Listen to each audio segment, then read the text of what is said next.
ఈ క్వశ్చన్కి కనుక మీరు ఆన్సర్ చేస్తే బాగా ప్రిపేర్ అవుతున్నట్లే మీ కాంపిటేటివ్ ఎగ్జామ్కి. చెప్తారా? మనం ప్రజెంట్ ఉన్న నగరం పేరేటి? అంటే ఇలాంటి సింపుల్ క్వశ్చన్ వచ్చింది అనుకోండి, బాగా ప్రిపేర్ అయినోడు రాంగ్ ఆన్సర్ పెడతాడు తెలుసా అండి. ఎంత పెద్ద ప్రశ్న, ఎంత పెద్ద పరీక్షకి ఈ ప్రశ్న ఏట్రా అని చెప్పి విశాఖపట్నం మానేసి రాజమండ్రి ఎట్టేస్తాడు. చాలా ప్రమాదం, గుర్తుపెట్టుకోండి. అంటే కనీసం మీలో కాన్ఫిడెన్స్ నింపుదామని ఈ నగరం పేరేటని అడిగాను, దాన్ని సగం మంది చెప్పలేదు. ఏం కంగారు పడకండి, టైం లేట్ అయినా పర్లేదు, భోజనాలు తెప్పిస్తాను. నాకు లేని ఐడియా మీరు ఇచ్చారు, డబ్బులు మీవేనని.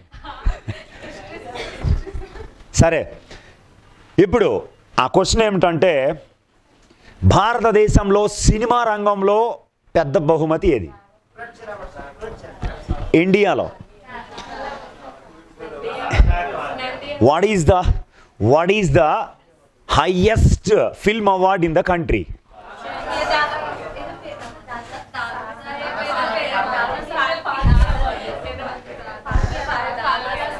నన్ను ఒక్కటి చెప్పమంటారా? మీ నాలెడ్జ్ చూసిన తర్వాత నేను రావడం మీ పూర్వజన్మ సుకృతం. రేపు వచ్చినప్పుడు కూడా కొబ్బరికాయ ఊదొత్తులు కూడా తెచ్చికండి.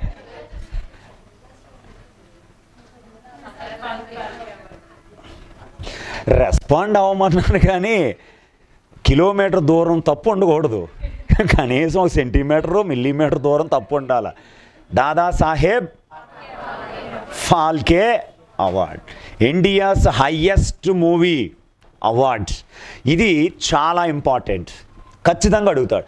అయితే ఇక్కడ హెడ్డింగ్లో ఒక పేరు కనిపిస్తుంది మనకు, ఆ పేరు Dadasaheb Phalke. Who is this? ఎవరైన అవార్డు పేరే మనకు తెలియదు. ఇంకా ఆయన ఎవరంటే, he is the father of Indian cinema, భారత చలనచిత్ర రంగ పితామహుడు. మహారాష్ట్రలో పుట్టిన ఈయన భారతదేశానికి సినిమా అంటే ఏమిటో పరిచయం చేశాడు. అయితే సాధారణంగా అప్పటికే ప్రపంచ దేశాలు సినిమాలని నిర్మించడంలో చాలా అద్భుతమైన ప్రగతిని సాధించాయి. మన దేశంలో ముంబైలోని వాట్సన్ హోటల్లో ఒక సినిమా ప్రదర్శించబడింది 1896లో. ఆ సినిమాని చూసిన ఈ దాదాసాహెబ్ ఫాల్కే, ఆయన అసలు పేరు దుండిరాజ్ గోవింద్ ఫాల్కే. చెప్పండి, నిక్ నేమ్ రెండింట్లో కామన్గా ఫాల్కే ఉంది. ఆ క్వశ్చన్ వస్తే ఆన్సర్ పెట్టియచ్చు అని అనుకోకండి, 2 ఫాల్కేలు ఇస్తాడు. ఆప్షన్ ఏలో 1, ఆప్షన్ బిలో 2 ఫాల్కేలు ఇస్తే చాలా ప్రమాదం. ఇస్తాడు గ్యారంటీగా, 2 ఫాల్కేలు మినిమం. అయితే ఈ దుండిరాజ్ గోవింద్ ఫాల్కే అలియాస్ దాదాసాహెబ్ ఫాల్కే ఆ సినిమాని చూసి ఇట్లాంటిది మన దేశంలో ఎందుకు తీసుకురాకూడదు అని ఆలోచించి లండన్ వెళ్ళి ఆస్తులన్నీ అమ్మి రకరకాలైన కెమెరాస్ కొని, ఫిల్మ్స్ కొని, సినిమా ఎలా తీయాలన్నది నేర్చుకొని వచ్చి భారతదేశానికి ఫస్ట్ ఫిల్మ్ అందించాడు. That first film was Raja Harishchandra. This Raja Harishchandra was released in 1913. 1913లో ఈ రాజా హరిశ్చంద్ర అనే సినిమా రిలీజ్ అయింది. ఇట్ ఈజ్ ఎ మూకీ film, silent film. Raja Harishchandra ఏ భాషా సినిమా అని అడిగాడు అనుకోండి, మోగోడికి భాషతో సంబంధం లేదు. మూకీ సినిమా అంటే డైలాగ్స్ ఏమీ ఉండవు, సైలెంట్ ఫిల్మ్. వారు చేసిన యాక్టింగ్తోనే మనం కథ అర్థం చేసుకోవాలి. మనకు తెలుగులో పుష్పక విమానం అని వచ్చింది, సింగీతం శ్రీనివాసరావు గారి డైరెక్షన్లో, కమల్ హాసన్. వచ్చిందా? చూసారా, చూడలేదా? అయితే ఈ రాజా హరిశ్చంద్ర May 3 అండి రిలీజ్ డేట్, May 3, 1913. ఈ రాజా హరిశ్చంద్రలో మనకు అప్పుడు నాటకాల్లో హరిశ్చంద్రుడే కాదు ఉండేవాడు, హరిశ్చంద్రుడు భార్య చంద్రమతి క్యారెక్టర్ కోసం ఈ దాదాసాహెబ్ ఫాల్కే కొన్ని వేల మంది మహిళలను అడిగితే ఎవరు ముందుకు రాలేదండి. అప్పుడు ముంబైలో, అంటే అప్పుడు బొంబాయి కదండి, బొంబాయిలో ఒక హోటల్లో పనిచేస్తున్న అబ్బాయి సర్వర్ బాయ్ని తీసుకొచ్చి లేడీ గెటప్ వేయించి చంద్రమతి పాత్ర వేయించాడు. అప్పుడు అంటే మహిళలు ముందుకు రావడం కానీ ఇంట్లోంచి బయటకు వచ్చి ఇలాంటి ప్రదర్శనలు ఇవ్వడం కానీ అనేది అప్పుడు లేదు, ఆ ట్రెండ్ లేదు. ఇప్పుడు ఆ ట్రెండ్ ఎలా ఉందో మనకు తెలుసు. ఎవరు మూవీ అవకాశాలు ఇస్తారన్నది ఎదురు చూస్తున్నారు ఇప్పుడు. అయితే రాజా హరిశ్చంద్ర వచ్చిన తర్వాత ఒక పునాది పడింది మన దేశంలో. ఆ తరువాత ఫస్ట్ టాకీ ఫిల్మ్ ఇండియాలో రావడం జరిగింది. మాటలున్న సినిమా, డైలాగ్స్తో ఉన్న సినిమా. ఆ సినిమా పేరు ఆలం అరా. పొరపాటును కూడా రెండు కలపకండి, అలమర అయిపోద్ది. ఆ సినిమా పేరేంటి చెప్పండి? ఆలం అరా. ఆర్ధేశ్వర్ ఇరానీ డైరెక్షన్లో 1931లో. దీన్ని జస్ట్ రివర్స్ చేయండి. ఎప్పుడు వచ్చింది? 1931, 1931లో ఈ సినిమా వచ్చింది. అయితే అలా సినిమా రంగానికి పునాది వేశాడు. యాక్చువల్గా మనకి ప్రపంచంలో హిందీ సినిమా రంగాన్ని ఏమంటారో, ఇంగ్లీష్ సినిమా రంగాన్ని హాలీవుడ్. లాస్ ఏంజల్స్ దీని హెడ్ క్వార్టర్స్ ఎక్కడున్నాయి? Los Angeles, USA. ఈ పేరు రావడం కూడా ఆశ్చర్యకరం అండి. ఈ హాలీవుడ్ ఫౌండరు తన డ్రైవర్తో కలిసి ఒక కొండ మీదకి వెళ్తారంట. మధ్యలో కారు ఆగిపోయి పెద్ద వర్షం పడుతుంది. ఆ వర్షంలో వీళ్ళు క్యాంప్ ఫైర్ వేసుకోవడానికి, మంట వేసుకోవడానికి ఈ డ్రైవర్ ఏం చేస్తాడంటే దూరంగా వెళ్ళి పొడిగా ఉన్న కలప లాగుతూ ఉంటాడట. అంటే హాలింగ్ వుడ్. ఆడు కలపను ఏం చేస్తున్నాడు? లాగుతున్నాడు. ఈయన ఏం చేశాడు? ఒరే డ్రైవర్ నువ్వేం చేస్తున్నాడు అని కేకేశాడు. కేకేయగానే ఆడేమన్నాడు? సార్ హాలింగ్ వుడ్ సార్ అన్నాడు. అదే పేరు అయిపోయి ఏమని? హాలీవుడ్. కావాలంటే మీరు చూడండి, ఎప్పుడైనా మనం ఏ సినిమాలో చూసినా హాలీవుడ్ కొండ మీద ఉంటుంది పేరు. చూడలేదా? మన కైలాసగిరి పేరు అలా రాసి ఉంది. అలాగే హాలీవుడ్ అని కొండ మీద రాసి ఉంటుంది, హాలీవుడ్. అయితే ఇంగ్లీష్ ఫిల్మ్ ఇండస్ట్రీకి హాలీవుడ్. ఈ వుడ్ను తీసుకొచ్చి మనకి ఫస్ట్ ఏమని పేరు పెట్టారు? టాలీవుడ్ అని పేరు పెట్టారు. ఫస్ట్ 1932లో ఈ సినిమా వచ్చిన తర్వాత మొట్టమొదటి వుడ్ భారతదేశంలో టాలీవుడ్డే. 1932. It is Bengal film industry, Telugu film industry కాదు. ఇక్కడ టాలీవుడ్ 1932 అంటే బెంగాలీ సినిమా రంగం. బెంగాలీ సినిమా రంగం గుర్తుపెట్టుకోండి. తెలుగు సినిమా రంగాన్ని కూడా టాలీవుడ్డే. Based on our Telugu language.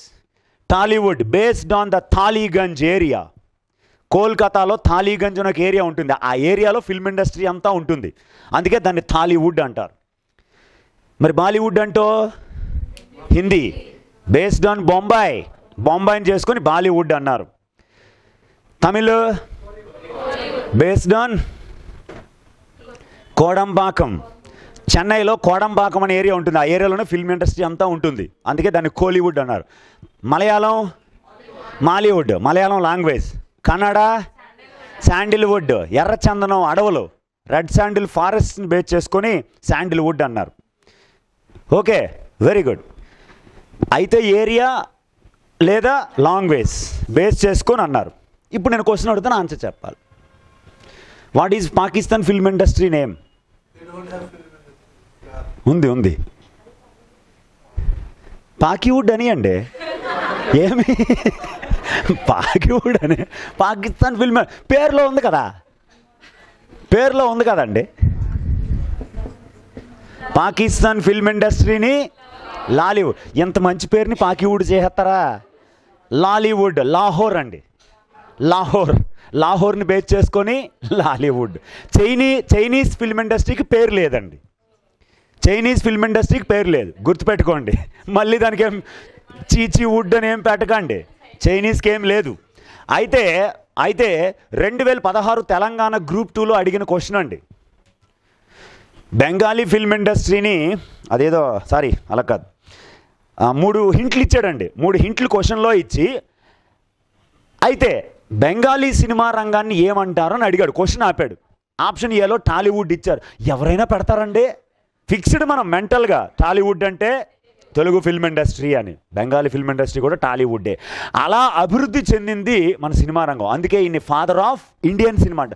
ఆయన 100వ పుట్టినరోజు సందర్భంగా 100th బర్త్ యానివర్సరీ లేదా సెంటనరీ ఇయర్ అంటారు. ఆ సెంటనరీ ఇయర్ సందర్భంగా 1969లోనే ఈ అవార్డును కూడా ఎస్టాబ్లిష్ చేశారు. అవార్డు పేరు Dadasaheb Phalke. Those who are an exceptional contribution to develop Indian cinema. భారత చలనచిత్ర రంగ అభివృద్ధికి అద్భుతమైన కృషి చేసిన వారికి ఈ అవార్డు ఇస్తారు. లైఫ్ టైం అచీవ్మెంట్ అనుకోండి సింపుల్గా.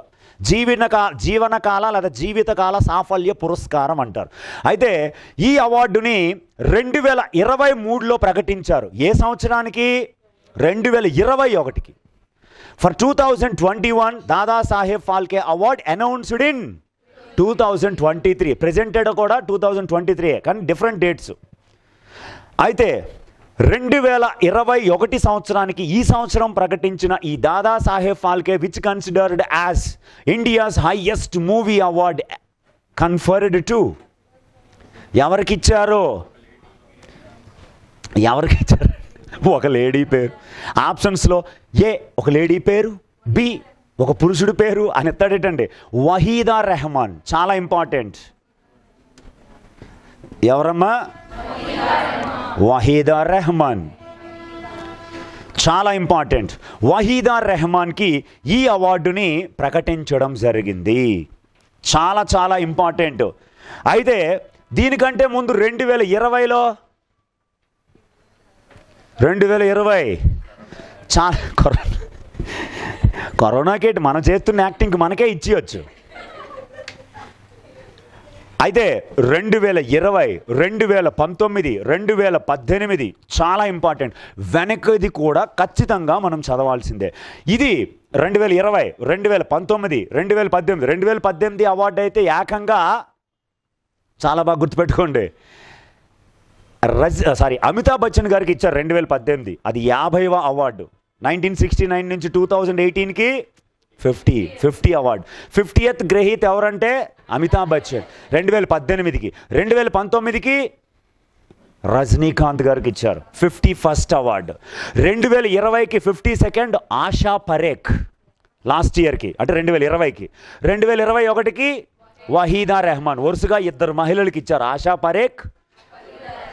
రైట్. ఆ ఆశా పరేఖ్ని జూబ్లీ గర్ల్ అని పిలిచేవారట. ఆమె సినిమాలో నటిస్తే జూబ్లీ ఆడేది ఆ సినిమా. అంటే 100 రోజులు పైబడి అన్ని సినిమాలు కూడా. అంతేకాదు ఆమె ఆత్మకథ పేరు ఆశా పరేఖ్ ఆటోబయోగ్రఫీ ఏమిటో తెలుసా? Hit girl. చెప్పండి. An autobiography of Asha Parekh. పొరపాటున హిట్లో ఐ తీసి ఓ పెట్టకండి. వహీదా రెహమాన్. ఇప్పుడు చూసుకోండి, ఈ వహీదా రెహమాను మద్రాసులో పుట్టారు. ఈమె డెబ్యూ తెలుగు ఫిల్మ్ అండి. కానీ తరువాత అంతా హిందీ చిత్ర పరిశ్రమనే ఏలడం జరిగింది. అలాంటి ఈమె రకరకాలైనటువంటి అవార్డులను కూడా, పద్మశ్రీ లాంటి అవార్డులను కూడా పొందడం జరిగింది. ఆ డీటెయిల్స్తో పాటుగా ఈ అవార్డు బ్యాక్గ్రౌండ్. ఈ అవార్డుకి సంబంధించిన నగదు బహుమతి ఎంత అంటే 10 lakhs. 10 లక్షల నగదు బహుమతి ప్లస్ స్వర్ణ కమలం ఇస్తారు. ఒక సర్టిఫికేట్ కూడా ఇస్తారు. కామన్గా సాల్వా కూడా ఇస్తారు. కాబట్టి ఇది గుర్తుపెట్టుకోండి. President of India will present this. రాష్ట్రపతి దీన్ని ప్రదానం చేస్తారు. ఈ అవార్డుని ఇచ్చేది కేంద్ర సమాచార ప్రసారాల మంత్రిత్వ శాఖ, union ministry of information and broadcasting. ప్రస్తుతం మంత్రి ఎవరు? అనురాగ్ సింగ్ ఠాకూర్. స్పోర్ట్స్ ఆయనే, ఇన్ఫర్మేషన్ అండ్ బ్రాడ్కాస్టింగ్ కూడా ఆయనే. ఇప్పుడు చూడండి, ఎక్కడైనా ప్రధానమంత్రి కానీ, రాష్ట్రపతి కానీ, ఉపరాష్ట్రపతి కానీ, రాష్ట్రాల్లో సీఎంస్ కానీ బహిరంగ సభల్లో మాట్లాడుతున్నప్పుడు వారు మైక్స్ ఉంటాయి కదా, మైక్స్ పైన ఒక కొటేషన్ ఉంటుంది చూడండి, I&B. I&B అంటే ఇన్ఫర్మేషన్ అండ్ బ్రాడ్కాస్టింగ్, కేంద్ర సమాచార ప్రసారాల మంత్రిత్వ శాఖ అని. అదే స్టేట్లో అయితే I&PR అని ఉంటుంది. స్టేట్లో అయితే, సెంట్రల్ అయితే I&B, స్టేట్లో అయితే I&PR.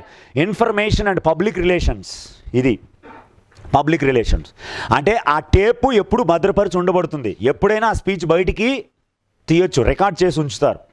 ఇన్ఫర్మేషన్ బ్రాడ్కాస్టింగ్ దగ్గర సెంట్రల్వి, ఇన్ఫర్మేషన్ అండ్ పబ్లిక్ రిలేషను స్టేట్లో ఉంటుందండి. మీరు చూడండి కావాలంటే. అయితే ఈ బహుమతిని మొట్టమొదటగా 1969లో ఒక మహిళకే ఇచ్చారు. ఆమె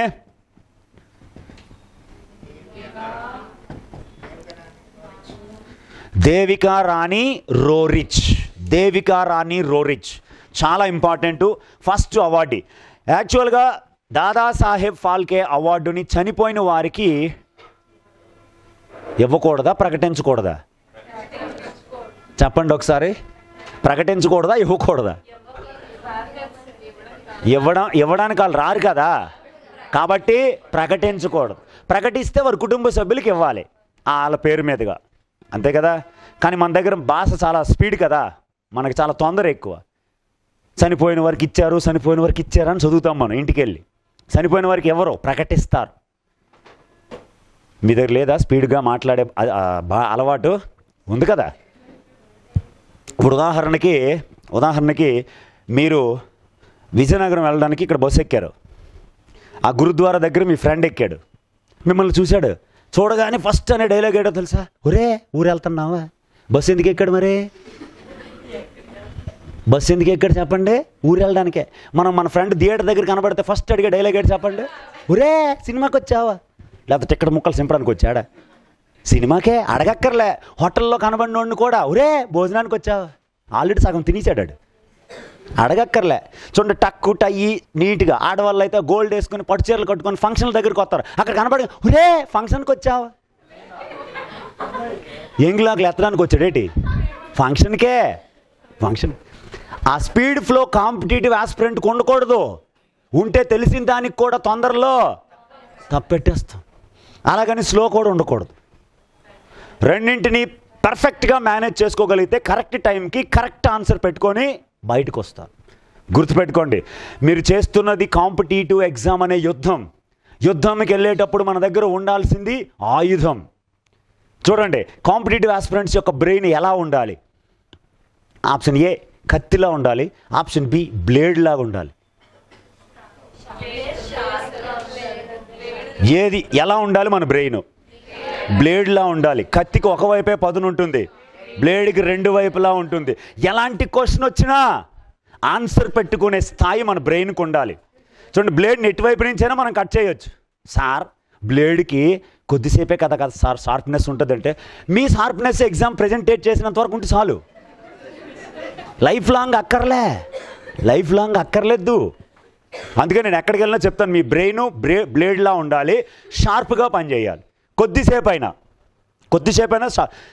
ఫస్ట్ అటెంప్ట్లో మర్డర్ అయినా చేసేయచ్చు బ్లేడ్తో, అంత షార్ప్గా ఉంటుంది అది. ఖడ్గం సినిమా చూశారు కదా, టాప్మన్ లేపుతాడు షఫీ. అలాగే Devika Rani Roerich first time అండి చనిపోయిన తర్వాత ఒక వ్యక్తికి దీన్ని ప్రకటించడం జరిగింది. ఆయనే పృథ్వీరాజ్ కపూర్.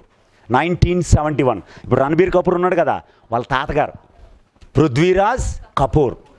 ఆ తరువాత ఇప్పటి వరకు దాదాసాహెబ్ ఫాల్కే అవార్డు పొందిన తెలుగు సినిమా ప్రముఖులు ఎంతమంది? రాజమౌళికి రాలేదండి. తెలుగు సినిమా ప్రముఖులు ఎంతమంది అని అడిగాను. నెంబర్ చెప్పొచ్చు, ఏదో ఒక నెంబర్ నోటుకు వచ్చింది. ముగ్గురు. Option A. చూడండి, మొత్తం 7. ఏడుగురులో ఒక్క మహిళ కూడా లేరు తెలుగు సినిమా రంగం నుంచి. Number 1 BN Reddy. చెప్పండి. బిఎన్ రెడ్డి, బొమ్మిరెడ్డి నరసింహారెడ్డి పూర్తి పేరు. Next Paidi Jairaj. 3 LV Prasad. 4 B Nagi Reddy. 5 Akkineni Nageswara Rao. Doctor D Ramanaidu. K Viswanath. 7. 7 చెప్పగలరు ఇప్పుడు నేను అడిగితే? Number 1, number 2 Paidi Jayaraj.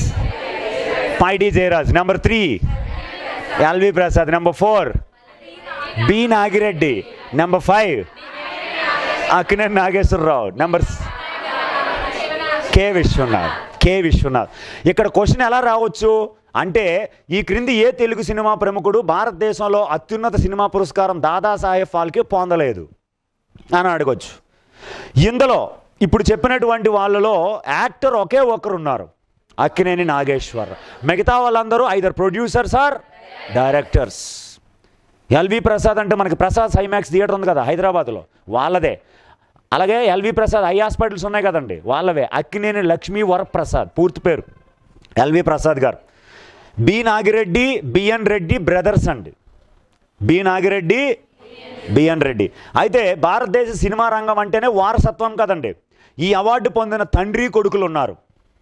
పృథ్వీరాజ్ కపూర్, ఆయన కొడుకు రాజ్ కపూర్, ఇంకొక కొడుకు శశి కపూర్. మొత్తం ముగ్గురికి వచ్చింది ఇది తండ్రి కొడుకులు. ఈ తండ్రి కొడుకుల్లో మళ్ళీ వచ్చిన ఇంకొక క్వశ్చను అన్నదమ్ములు రాజ్ కపూర్, శశి కపూర్.